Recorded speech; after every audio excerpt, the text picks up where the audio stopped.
السلام عليكم ورحمة الله وبركاته، اخواتي وحبايبي في كل مكان، كل الناس على راسي من فوق.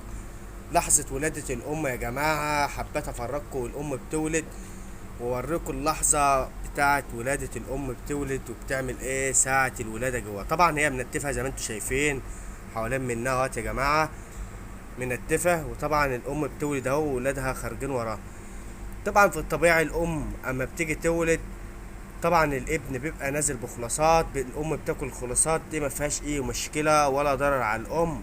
هي دي الحياه الطبيعيه بتاعه الارنب يا جماعه. الام بتاكل الخلاصات وبتلحس اولادها، دي حياه طبيعيه بتاعه الام. ف... فلو حد شاف ام عنده بتاكل الخلاصات ما يقلقش ولا يخاف من حاجه، هي دي الطبيعه بتاعه الارانب يا جماعه.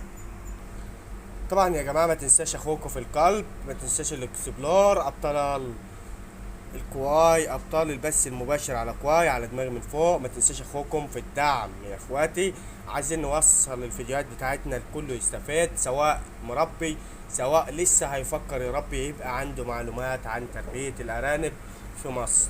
والسلام عليكم ورحمة الله وبركاته.